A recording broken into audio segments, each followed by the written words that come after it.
এই অন্ধ কুসংস্কার ভর্তি সমাজটাকে একটু বদলাতে পারলাম না, আর কয়েকটা মানুষ এই সমাজের মাথা হয়ে শোষণ করেই চলেছে, মেয়েদের প্রতি অত্যাচার করে চলেছে। আপনি এমন করবেন না, আপনি দয়া করে শান্ত হন। আপনি এমন করলে যে আপনার ডাক্তার তোমাকে চলাফেরা করতে বারণ করেছে, তুমি কেন চলাফেরা করছো? তুমি কি আবার অসুখে পড়তে চাও? এখানে বসো, তুমি বসো। আমি তোমায় বারণ করেছি না? তোমার কি আমার কথা শুনতে একটু তোমার প্রয়োজন বোধ করো না? একদম চলাফেরা করবে না, আমি বলে দিলাম। শেষ জামাই দাদা, কেন অন্যের রাগ সেচ দিদির ওপর ফলাচ্ছেন?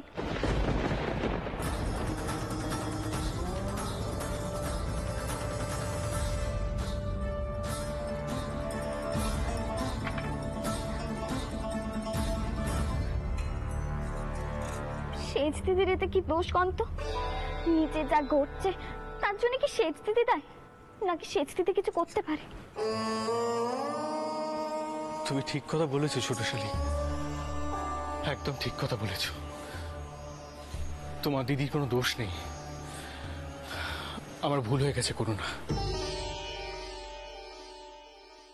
আসলে কি জানো তো, নিজের ওপর বড় রাগ হয় আমি নাকি শিক্ষিত, অথচ আমার সাহস নেই সমাজপতিদের ওদের সম্মুখীন হয়ে ওদের চোখের উপর চোখ রেখে বলি যে এগুলো আপনাদের কুসংস্কার, এই কুসংস্কারগুলো আপনারা বানিয়েছেন, এসব হবে না। নিস্তারিণী ঠাকুরন এই বাড়িতেই থাকবেন, সসম্মানে থাকবেন। কিন্তু কিন্তু কি করে বলি, এই বাড়িটা যে আমার নয়, আমি তো এই বাড়িতে আশ্রিত।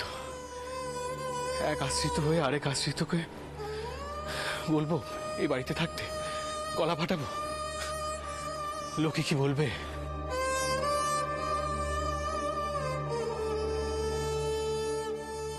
লোকে কি বলবে জানি না, তবে বাবা মশাই এই কথা শুনলে খুব দুঃখ পাবেন। জানি জানি বাবা মশাই দুঃখ পাবেন, কিন্তু কি করি বলো, এটাই তো সত্যি, এটাই তো বাস্তব। আর আমি চাইলেই তো এই বাস্তবটাকে পাল্টাতে পারবো না।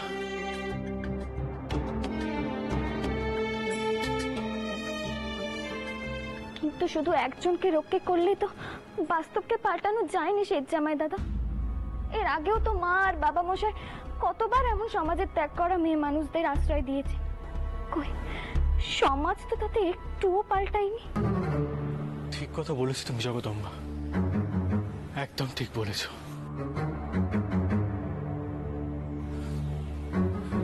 মেয়েদের চিন্তাধারা বদলাতে হবে।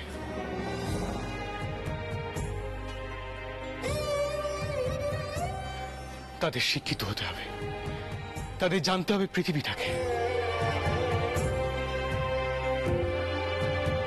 বাইরের জগৎটাকে, তাদের চোখ খুলতে হবে।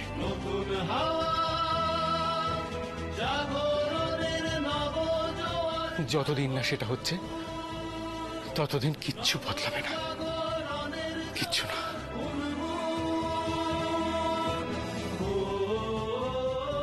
আইন করে সতীদাহ রদ হয়েছে, তবে তবে আজও মেয়েরা জ্বলে পুড়ে মরছে।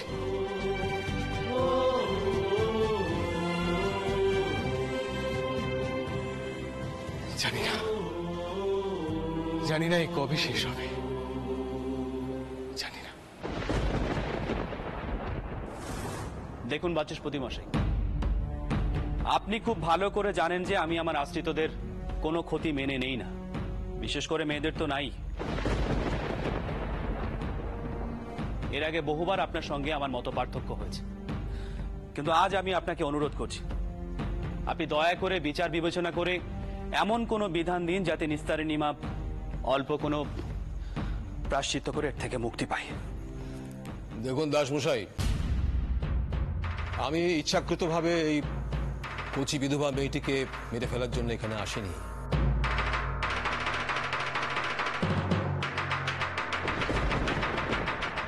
কিন্তু আমি তো শাস্ত্র মেনে চলি, আর এ বিষয়ে আমাদের শাস্ত্র অতীব কঠিন কঠোর।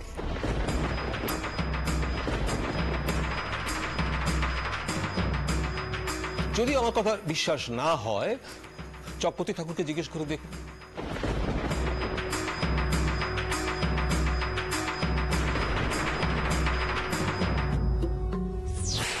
মশাই, আমারও বয়স হয়েছে, আমিও এখন আর অত কঠোর নই,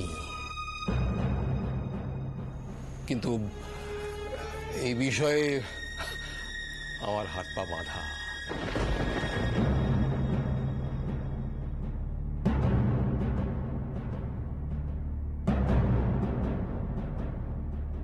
যদি আমরা কেউ কোনো প্রায়শ্চিত্তি না করি আর আমি ওদেরকে আশ্রয় দিই, তাহলে কি হবে?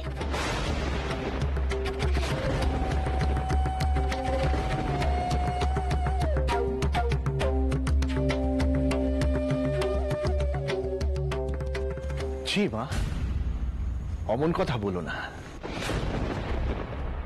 শাস্ত্রবিধি লঙ্ঘন করলে মহাপাতকী হতে হবে।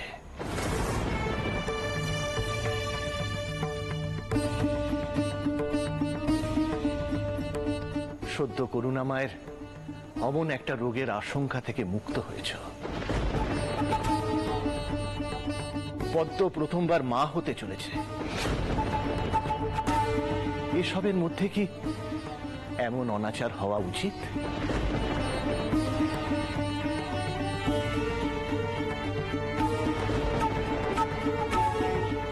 তুমি মহাপাতকী হলে এই সংসারটা তো ছারখার হয়ে যাবে।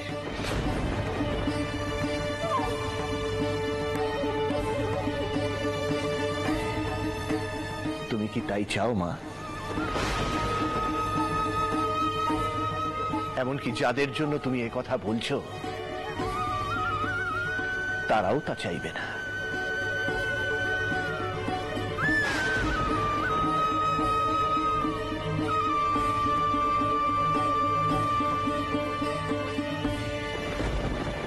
সাধে কি আর স্বামী খুইয়ে এমন পাপের ভাগী হয়েছে?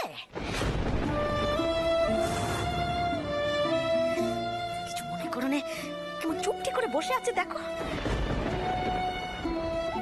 বল, নিজে থেকে উঠে একবার বলো না যে প্রায়শ্চিত্ত করতে চাই, তা বলবে না, চুপটি করে ওখানে বসে থাকবে।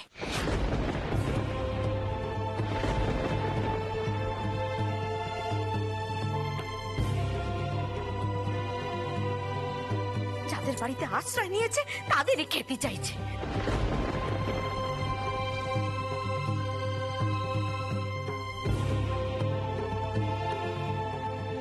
কিছু মনে করো না, এরা এরকমই স্বার্থপর হয়, এরকমই হয় এরা। যে থালায় খায় সেখানেই ছেদ করে। মাথার উপর ভগবান আছে, তিনি বিচার করবেন, দেখে নিও। বেশ, প্রায়শ্চিত্তি যদি করতেই হয় তাহলে আমি করব।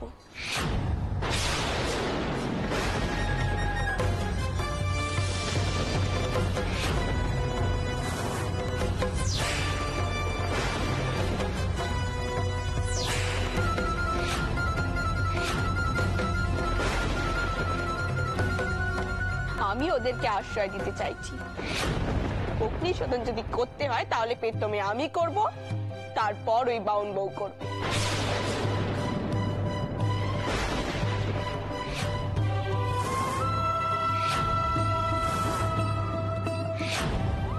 মা মেয়ে আজ দুজনে একসাথে মরবো।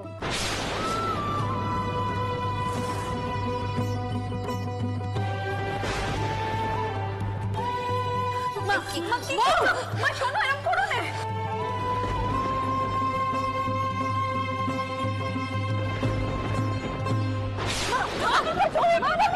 ছেড়ে দাও আমাকে।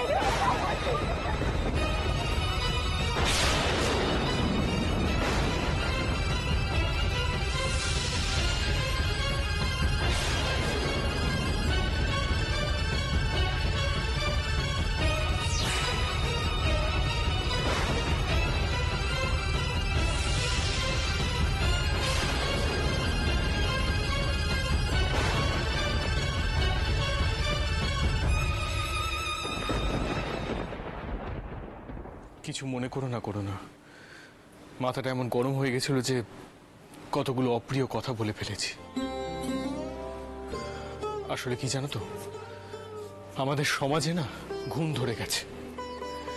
শাস্ত্রের নাম করে খালি দুর্বল আর মহিলাদের ওপর। সেই জামাই দাদা শিগগিরই নিচে চলুন, সেখানে সাংঘাতিক কাণ্ড ঘটে গেছে।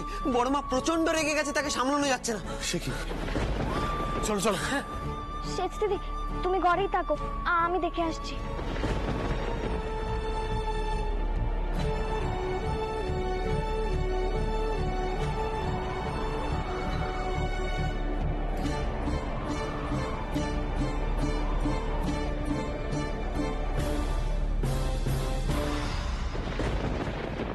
আমি বললে তুমি মিথ্যাটা রক্ষে পাই। আমি আছি, ছেড়ে দাও আমাকে, ছেড়ে দাও আমাকে।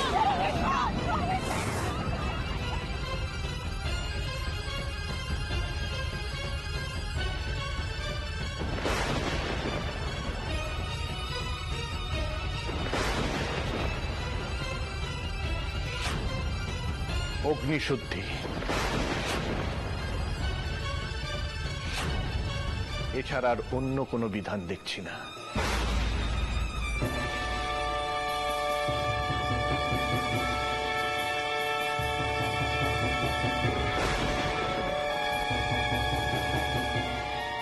ওই কচি বউটা আমার পদ্মর বয়সী।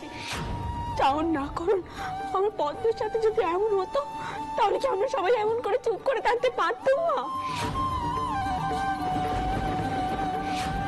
আমি ওদেরকে আশ্রয় দিতে চাইছি। অগ্নিশোধন যদি করতে হয় তাহলে পেট্টমে আমি করব, তারপর ওই বাউন বউ করবে।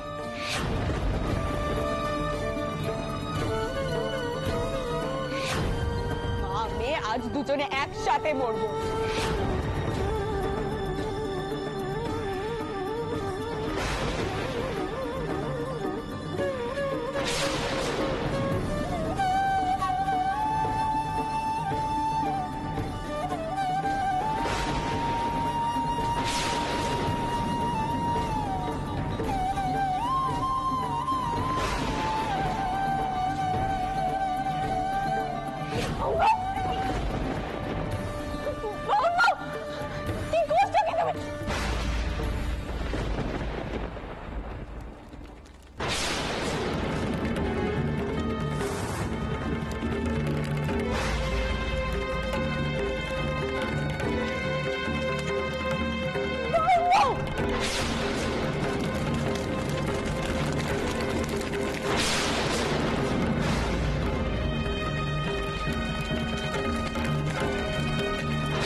সর্বনাশ, কে আছো?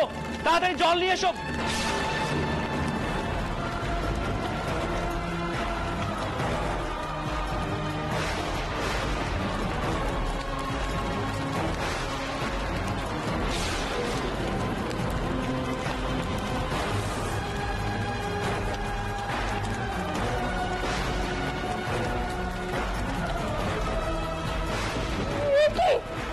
কি হলো?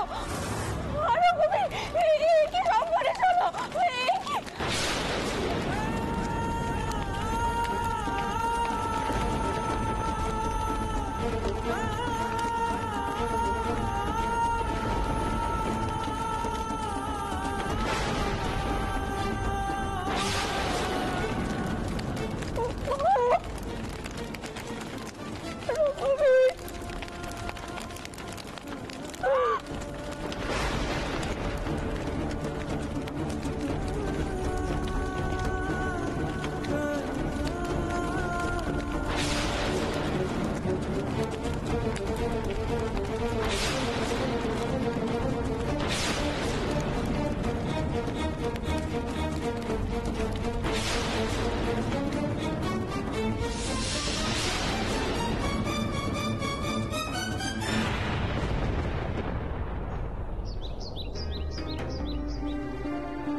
বোঠান,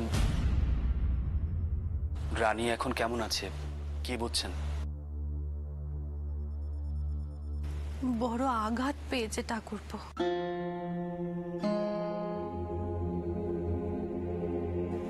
অমন একখানা জলজ্যান্ত মেয়েকে চোখের সামনে পুড়ে মরতে দেখলো, আঘাত পাবে না এমন দৃশ্য তো আমরা এই প্রথমবার চোখের সামনে দেখলাম। আর ভাবিও নি এমন ঘটনা এই বাড়িতে কোনোদিনও ঘটবে। আরে অমন একখানা কচি বউ, ওদিকে শুধুর অবস্থা কানেও থাকে বলে পাগল পাড়া। এর জন্য দায়ী ওই গোড়াগুলো। ওরা কি ভেবেছে বাবা মশাই ওরা যা ইচ্ছে তাই করবে আর আমরা চুপ করে মেনে নেব? আর কতদিন এমন চলবে বাবা মশাই? না, এ কিছুতেই মেনে নেওয়া যায়নি। ছোট খুকি, শান্ত হও, উত্তেজিত হয়ে কোনো লাভ নেই। বোঠান, আপনি রানীর কাছে থাকুন। আর ছোট খুকি, তুমি ঘরে যাও, তোমার মায়ের এক্ষুনি জ্ঞান ফিরবে, কোনো চিন্তা করো না। পদ্ম, তুমিও ঘরে যাও, তোমাকে এর মধ্যে থাকতে হবে না। এদিকে বড় জামাই খবর পাঠিয়েছে, সে আসছে।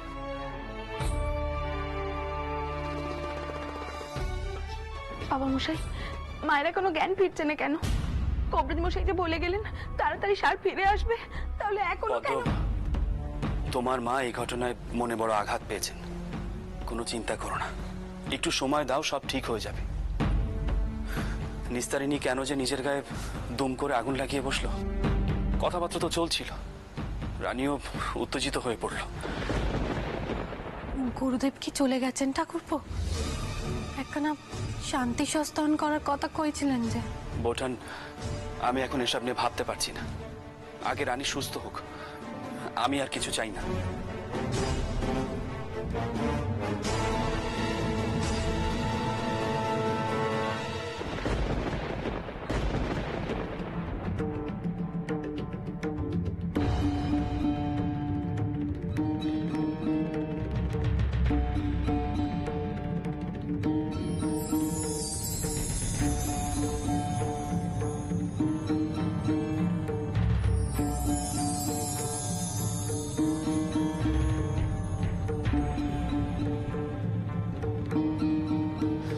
মা, মা চোখ খোলো মা।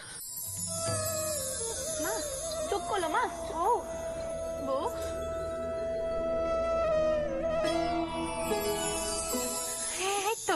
এই তো সার পিচ্ছে।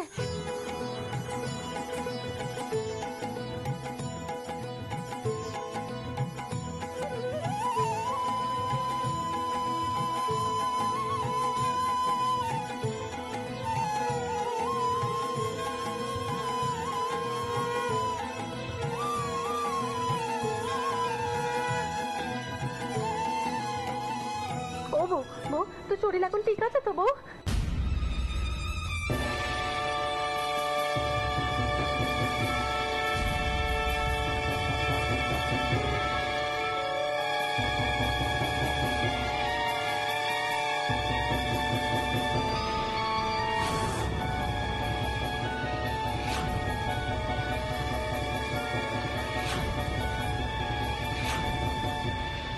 মা, কি হলো মা? কি হলো মা?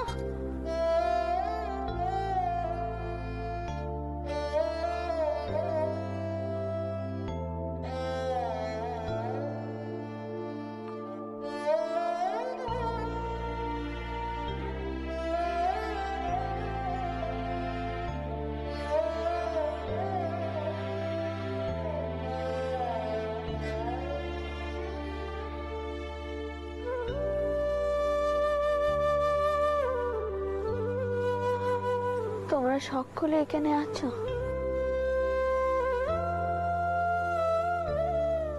তা বেশ ভালোই হয়েছে।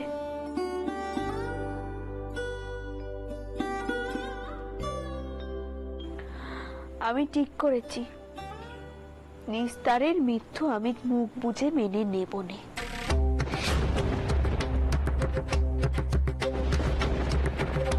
আমি ইংরেজদের বিরুদ্ধে মামলা লড়ব।